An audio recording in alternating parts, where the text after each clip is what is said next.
Olá, pessoal. Sou a professora Zilda e na aula de Geografia de hoje daremos início ao estudo da apostila 4, módulo 14, sobre o domínio da natureza. Vocês podem acompanhá-la a partir da página 187.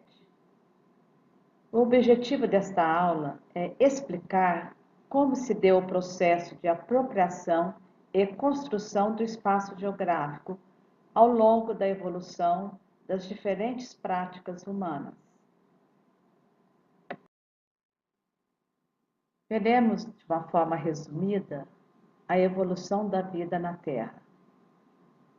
De acordo com o conhecimento científico atual, a Terra se formou há 4,6 bilhões de anos. As primeiras rochas teriam se formado há 3,9 bilhões de anos atrás. E as primeiras formas de vida surgiram no mar, provavelmente entre 3,8 e 3,5 bilhões de anos, e em terra por volta de 450 milhões de anos. Centenas de milhares de espécies surgiram e foram extintas. Os dinossauros, por exemplo, habitaram nosso planeta por mais de 150 milhões de anos, até sua completa extinção.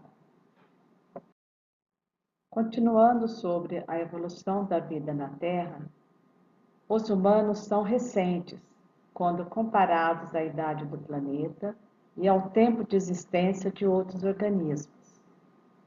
Os primeiros hominídeos só surgiram há cerca de 5 milhões de anos, e entre eles o Homo habilis, que ocupou parte da África por 1 milhão de anos, e o Homo erectus, espécie que viveu por 1,5 milhão de anos e se propagou pela Europa e Ásia. Estudos arqueológicos e antropológicos recentes sugerem que o Homo sapiens teria surgido há 200 mil anos. Ao analisarmos a história humana, verificamos que a maior parte dela, os humanos foram nômades. Tinham seu cotidiano controlado pelo ritmo da natureza e formavam grupos com um menor número de indivíduos. As mudanças das estações forçavam os animais a migrar em busca de melhores pastagens e alimentos, bem como seus predadores, entre eles os humanos, que viviam da caça e coleta. Com o tempo, os grupos humanos passaram a domesticar os animais. Tudo indica que essa domesticação teve início por volta de 16 mil anos atrás. Primeiro com os cachorros, seguidos de ovelhas, cabras, bois, vacas e cavalos. Com a domesticação, o ser humano começou a exercer certo controle sobre o meio ambiente, o que até então nenhuma espécie havia demonstrado ser capaz de fazer. Com o início da domesticação dos animais e das plantas, os seres humanos passaram a ter um impacto cada vez maior no meio ambiente. A ilustração representa o modo de vida no período paleolítico, conhecido como Antiga Idade da Pedra Lascada, um período da pré-história compreendido entre o aparecimento dos primeiros hominídeos até 10 mil anos atrás. Eles exerciam um trabalho comunitário e desenvolveram habilidades na produção de ferramentas.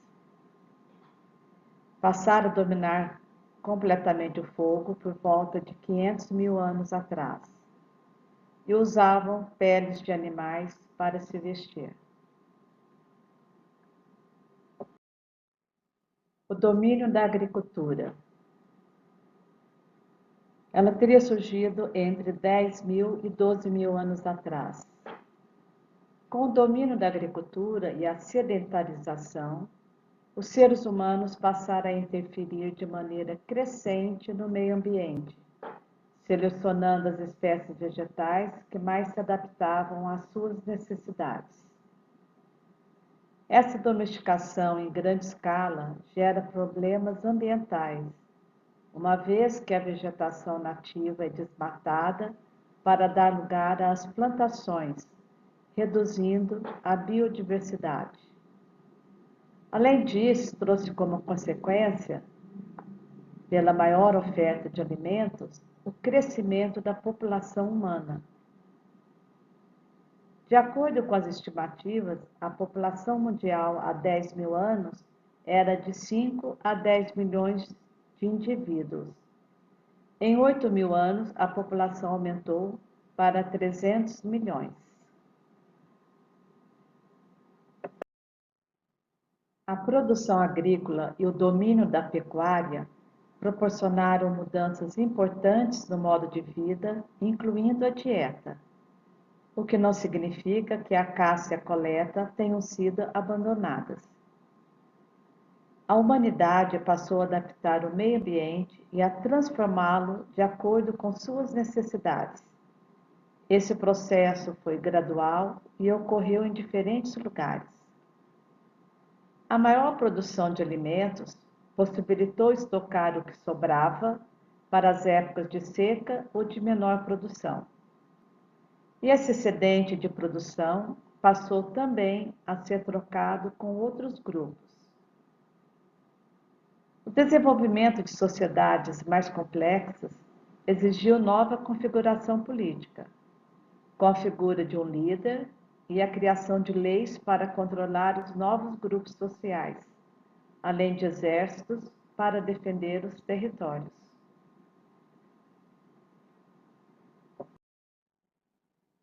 Entre as técnicas que permitiram modificações no ambiente pela espécie humana, a irrigação foi uma das primeiras, pois desde o início da prática agrícola, o ser humano percebeu a necessidade de desviar os recursos da água para irrigar as plantações.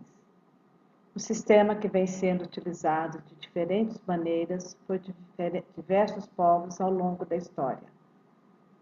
As civilizações da antiguidade se desenvolveram às margens dos grandes rios, como o Nilo, no Egito, o Tigre e Eufrates, na Mesopotâmia.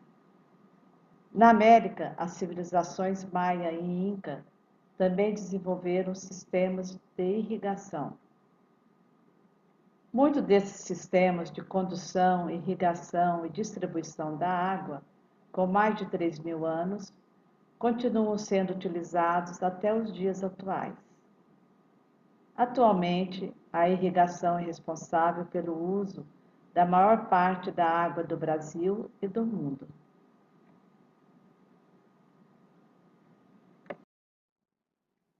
Ao longo da história, a população humana ocupou e modificou os espaços naturais de maneira crescente. No entanto, a partir da Revolução Industrial, iniciada na Inglaterra em 1760, o ser humano adquiriu a capacidade de produzir em larga escala, mas também de degradar o meio ambiente em um ritmo sem precedentes. A Revolução Industrial trouxe um enorme impacto para a sociedade e para o meio ambiente, modificando drasticamente a relação entre o ser humano e a natureza.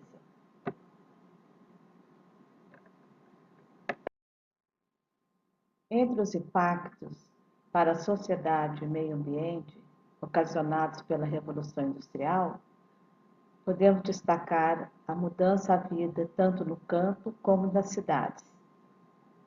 No campo, a modernização aumentou a produtividade, ao mesmo tempo que trouxe o desemprego e o que resultou em migração para a cidade. Temos aí a máquina substituindo o homem. O consumo acelerado, o crescimento das cidades, o desmatamento desenfreado e a produção de lixo e de esgoto doméstico e industrial resultaram em grande degradação ambiental, com a poluição do solo, da água e da atmosfera. Vemos aí a imagem de uma paisagem inglesa durante a Revolução Industrial. As grandes chaminés expelindo fumaça representavam desenvolvimento.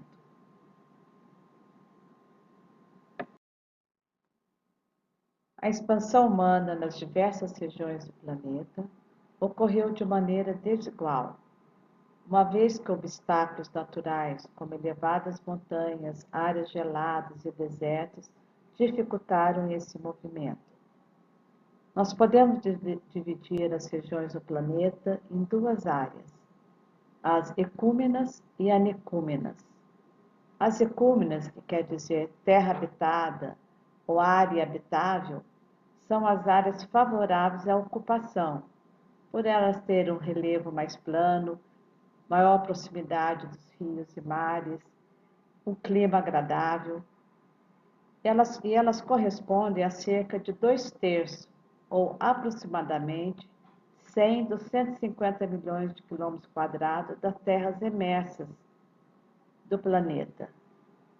Na imagem temos aí uma área ecúmena, que é a praia de Ipanema, no Rio de Janeiro.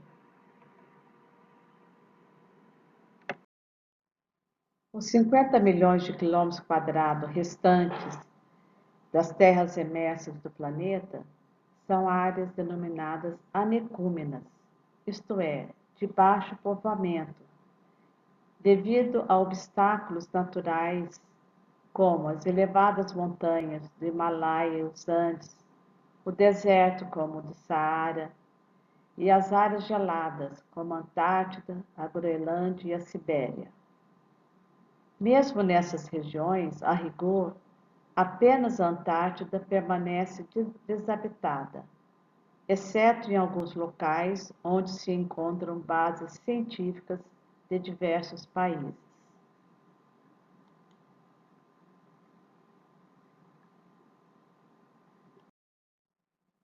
Recursos naturais são elementos da natureza que são úteis ao ser humano, essenciais à sua sobrevivência, como a água, alimento e abrigo, entre outros. Eles estão distribuídos de maneira desigual nas diversas regiões do planeta. E eles podem ser divididos em renováveis e não renováveis.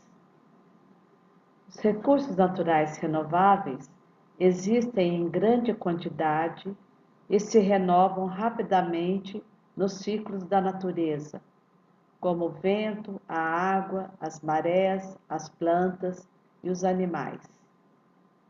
Isso não significa que sejam todos inesgotáveis, devendo ser usados de maneira responsável para que as gerações futuras também possam utilizá-los. Já os recursos naturais não renováveis são os que existem em quantidade limitada e demoram muito tempo, às vezes bilhões de anos, para serem formados ou renovados. Portanto, uma escala de tempo incompatível quando comparada com o ciclo de vida humano.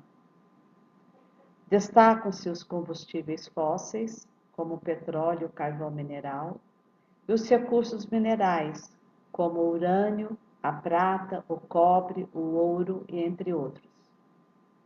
Embora esses recursos sejam considerados não renováveis, muitos deles podem ser reciclados, atenuando de maneira simples dois dos grandes problemas ambientais atuais, ou seja, o esgotamento dos recursos naturais não renováveis e a crescente produção de lixo. Por meio da reciclagem, esses materiais podem ser reutilizados como matérias-primas para novos produtos, eliminando assim a necessidade de extraí-los novamente da natureza. A reciclagem é importante, pois além de reduzir consideravelmente o volume de lixo destinado aos lixões e aterros sanitários, diminui os custos do processo produtivo. O Brasil produz diariamente 240 mil toneladas de lixo. Embora 45% desse total seja reciclável, o país recicla menos de 2% do lixo produzido. O Brasil é o quarto maior produtor de plástico no mundo, mas recicla pouco mais de 1%. Entre os materiais recicláveis, como o papel, o vidro, os plásticos e os metais, o Brasil ocupa a liderança mundial na reciclagem de alumínio, pois recicla 98% dos resíduos desse material produzidos no país. Chegamos ao fim de mais uma videoaula. Espero que tenham aproveitado. Na próxima semana, daremos continuidade ao estudo desse módulo 14, onde explicarei sobre o conceito de desenvolvimento sustentável. Bons estudos e até a próxima semana.